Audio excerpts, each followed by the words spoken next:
Personnellement, mon choix, c'est Jésus-Christ ou rien d'autre. J'ai pas de possibilité de choisir autre chose dans ma marche chrétienne, dans mes choix de vivre, dans les possibilités qui me sont données. J'ai pris conscience qu'il n'y a qu'une seule solution, qu'un seul chemin, qu'une seule porte, qui me permet réellement de bénéficier de la grâce de Dieu, qui me permet de bénéficier de l'intervention, de la main de Dieu dans ma vie. Ce privilège d'être en communion avec lui et de pouvoir goûter à son amour, goûter à sa paix, goûter à ses directives, à ses conseils, à ses avertissements, ses réprimandes même des fois. Mais je ressens son amour au travers de tout cela. Parce qu'il ne voudrait pas que je participe avec ce monde dans la grande tribulation. Il ne veut pas que je passe par la grande tribulation. Il veut que je puisse être enlevé, que je fasse partie des vierges sages qui sont prêts pour le retour de l'époux. J'aimerais lire 1 Corinthiens 3:11. Les fondations sont déjà en place dans la personne de Jésus-Christ, et nul ne peut en poser d'autres. Et nous avons besoin de comprendre que le salut, il s'effectue uniquement à la personne de Jésus, qui est le Christ, le Messie. C'est lui dont il est question dans les prophéties de l'Ancienne Alliance, en fait, et qui concerne donc le Messie que nous parlons, qui devait venir parmi les hommes, dans le but de devenir le sacrifice qui ôte le péché du monde, afin de permettre ainsi à tout homme d'être réconcilié avec Dieu. Et c'est pour cela que nous avons besoin de faire vraiment attention à ne pas diminuer ce qu'il est en tant que personne, ce qu'il a accompli, ce qu'il a voulu faire, qui il est exactement, quelle est son œuvre, quel est le plan qu'il a accompli pour nous, et quelle est toujours sa place. Car n'oublions pas qu'il est assis à la droite du Père. Il intercède en notre faveur. N'oublions pas cela, que Dieu lui a donné tout pouvoir, toute autorité. Il a remis tout, même la vie. Il a remis même la vie, du pouvoir de la vie entre ses mains. Il est le Fils de Dieu, venu dans un corps semblable à celui que nous avons. Très important de réaliser cela. En effet, il ne faut pas perdre de vue qu'il est le premier homme de la nouvelle création. En Colossiens 1:15-18 nous dit « Ce Fils, il est l'image du Dieu que nul ne voit. Donc le premier-né de toute création. Il a la primauté sur toute créature. En lui, tout fut créé dans les cieux et sur la terre. L'univers tout entier, l'esprit, la matière, trône et seigneurie, autorité, puissance. Oui, par lui et pour lui, tout a été créé. Il était déjà là, bien avant toute chose. Par lui, tout l'univers entier maintenu en vie. L'Église, c'est son corps. Lui seul en est la tête, origine et principe. Il est le premier-né, ressuscité des morts. C'est en lui que commence une autre humanité partout, en toutes choses. Il est au premier rang. Il y a un point que j'aimerais profiter. Il dit que c'est lui qui tient l'univers. C'est lui qui a l'autorité sur toutes choses, même sur l'univers, sur les trônes, sur les seigneuries, l'autorité sur toutes choses. Et vous savez qu'à la fin des temps, il nous est dit que le ciel deviendra rouge, que les astres vont tomber, tout l'univers va être bouleversé. Ça va être un chaos dans l'univers. Et il nous dit que le Christ, c'est l'Église. Comment donc, vu que c'est lui qui tient l'univers, quand il y aura ce chaos, ça veut dire que l'Église ne sera plus là. Puisque c'est l'Église qui le représente. Et c'est l'Église qui a autorité en son nom pour tenir aussi donc l'univers, puisqu'il le représente Jésus-Christ. C'est donc un aparté pour vous faire comprendre que quand tous ces bouleversements vont arriver, l'Église aura été enlevée. Je vous assure, ne faites pas cette erreur de négliger la place qu'a Jésus-Christ en tant que Fils de Dieu, assis à la droite de Dieu. Car c'est lui qui permet à l'humanité entière d'accéder au royaume de Dieu. Nous ne devons pas perdre de vue cela, faisant très attention de négliger ce qu'il est et le moyen qu'il nous donne pour accéder au royaume de Dieu. Éphésiens 2:20-22 nous dit Vous êtes l'édifice que Dieu construit sur le fondement des apôtres, ses porte-parole. Jésus-Christ en personne en est la pierre d'angle sur laquelle tout l'édifice s'aligne. C'est en lui que toute la construction s'élève harmonieusement, chaque pierre s'adaptant parfaitement à ses voisines, afin d'être un vrai temple consacré au Seigneur.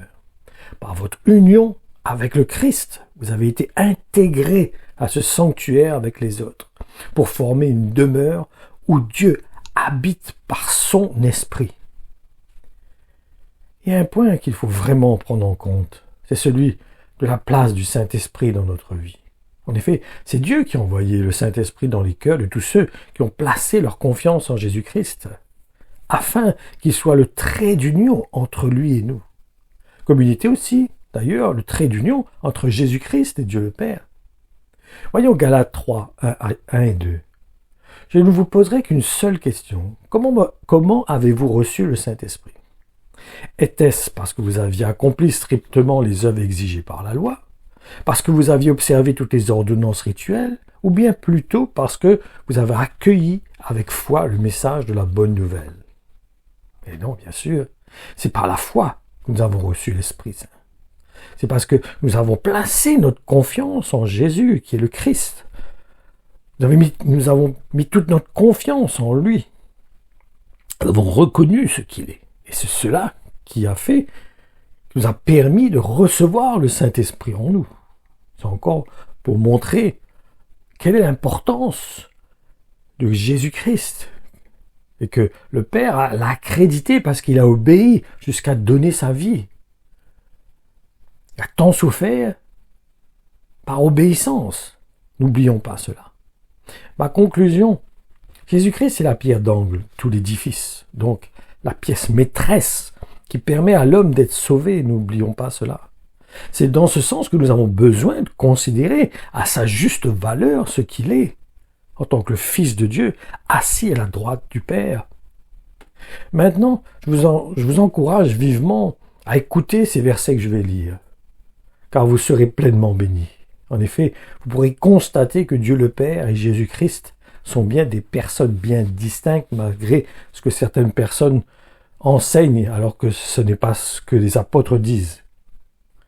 Beaucoup de gens arrivent à lire entre les lignes, en effet. Beaucoup de gens arrivent à sonder les Écritures.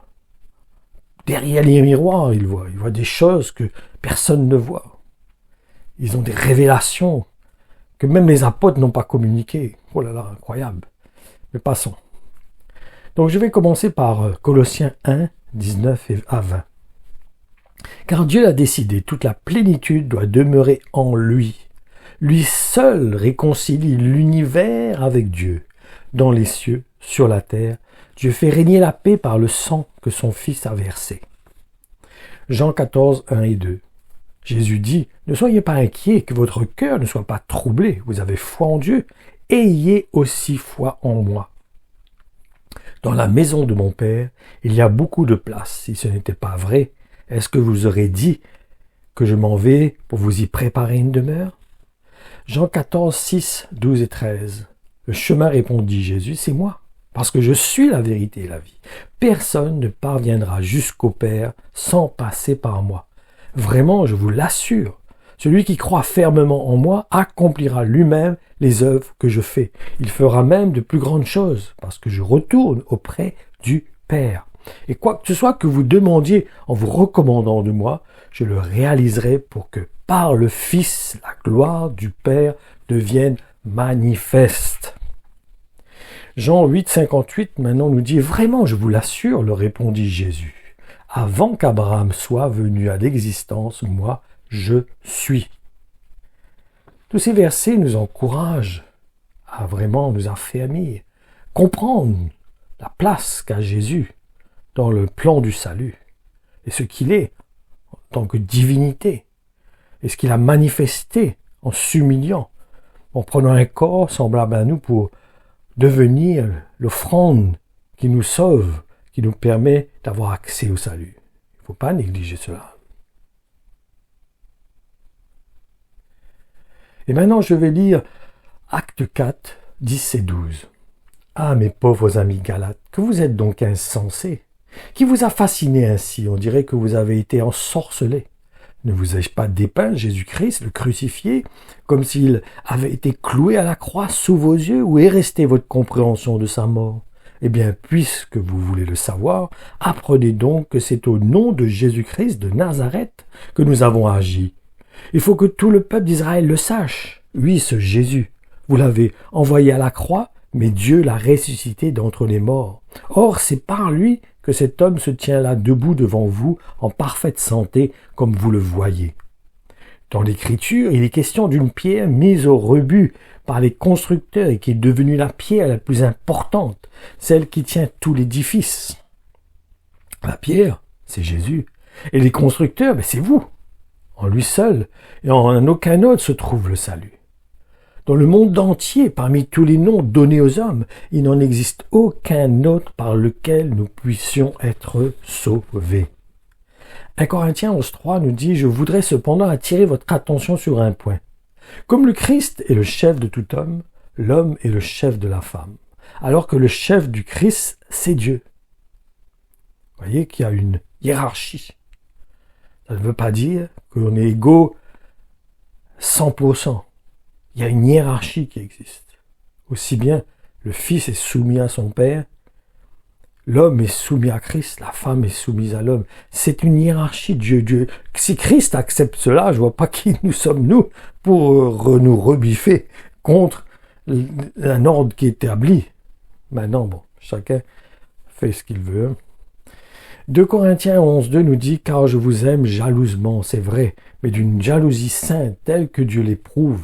Vous êtes pour moi comme une jeune fille pure que j'aurais fiancée à un seul homme. Un seul homme. C'est ainsi que je vous ai amené et présenté au Christ. » Jésus lui dit alors « Tu es heureux, Simon, fils de Jean, car ce n'est pas un être humain qui t'a révélé cette vérité, mais mon Père qui est dans les cieux. Eh bien moi je te le déclare, tu es Pierre, et sur cette pierre je construirai mon église. La mort elle-même ne pourra rien contre elle. » De Timothée 2.19 nous dit « Dieu a pourtant lui-même posé les fondations de son édifice, et elle reste inébranlable, portant de part et d'autre en guise de sceau les inscriptions suivantes. Le Seigneur connaît ceux qui lui appartiennent, et qui se détourne de mal, celui qui affirme appartenir au Seigneur. » Nous voyons au travers de cela que si vraiment nous comprenons notre appartenance à Jésus-Christ, notre union avec Jésus-Christ, nous devons marcher aussi comme lui. Autrement, c'est plus de la foi, c'est de l'hypocrisie, c'est le manque de sincérité. Et Dieu n'aime pas ça. Jean 17, 1, 5, 8 et 11 nous dit « Après avoir ainsi parlé, Jésus leva les yeux au ciel et dit « Père, l'heure est venue. Fais éclater la gloire de ton Fils. Fais éclater la gloire de ton Fils, pour qu'à son tour, le Fils fasse éclater ta gloire. En effet, tu lui as donné autorité sur l'humanité entière afin qu'il donne la vie éternelle à tous ceux que tu lui as donnés. Or, la vie éternelle consiste à te connaître, toi le Dieu unique et véritable, et celui que tu as envoyé, Jésus-Christ. J'ai fait connaître ta gloire sur la terre en accomplissant l'œuvre que tu m'avais confiée. Et maintenant, Père, revêt-moi de gloire en ta présence. Donne-moi cette gloire que j'avais déjà auprès de toi avant les origines du monde. Car je leur ai transmis fidèlement le message que tu m'avais confié. Ils l'ont reçu. Aussi ont-ils reconnu avec certitude que je suis venu d'auprès de toi. Et ils ont cru que c'est toi qui m'as envoyé. Bientôt je ne serai plus dans le monde, car je vais à toi. Mais eux, ils vont rester dans le monde. Père Saint, garde-les par le pouvoir de ton nom, celui que tu m'as donné pour qu'ils soient un comme nous le sommes. Il y a beaucoup de gens qui font erreur quand ils parlent d'unité, quand Jésus-Christ parle d'unité en disant « quand on voit le Père, on me voit ». Beaucoup ne comprennent pas le sens, la profondeur de ce sens, qu'est-ce que Christ veut en fait transmettre. Et c'est simplement, c'est cette unité quand on parlait tout à l'heure, que le Père est au-dessus du Fils, que le Fils est au-dessus des hommes, et l'homme est au-dessus de la femme. C'est une unité, un respect, une considération qui nous emmène prêt à obéir, comme l'histoire des deux fils, où il est dit qu'un a accompli ce que son papa lui a demandé de faire, Et l'autre fils à qui le père lui demande de faire quelque chose pour lui, qui dit oui, et puis qui ne le fait pas. Donc, cela nous montre en réalité que l'obéissance de Jésus-Christ démontre l'unité qu'il a entre lui et son Père. Cette unité qui emmène à obéir parfaitement à son Père, jusqu'à mourir sur la croix. Et c'est cette unité qui peut tromper, peut troubler beaucoup de personnes. Parce que n'oublions pas que Jésus-Christ est venu en tant qu'homme, comme nous étions. Comme nous sommes actuellement, Jésus-Christ est venu dans la même condition que nous. Il n'avait aucune divinité, il a dit qu'il s'est dépouillé de toutes ces divinités. Il a mis ça de côté pour venir en tant que simple homme, pour obéir à la volonté de son Père. Et c'est cette unité c'est son obéissance qui fait que Dieu approuve ce qu'il est en tant que personne. C'est pour cela que cette unité existe et qu'elle est forte et qu'elle donne l'impression d'être un seul. Dieu approuve quand on donne notre cœur, nous sommes prêts, par amour, par obéissance, à nous sacrifier, à porter notre croix. Et c'est ça qui nous emmène à être unis, qui concrétise, qui valorise, qui approuve, qui fait que Dieu approuve notre unité avec lui. Voilà. Que Dieu vous bénisse. Sa parole encore continue à vous édifier, à vous équiper, à vous affermir, à vous emmener à croître à l'image de Jésus-Christ et avoir de l'assurance dans la puissance qui est dans le nom de Jésus-Christ, parce qu'il est assis à la droite de Dieu et qu'il agit en nous par la puissance du Saint-Esprit. Que le Seigneur vous accorde sa grâce.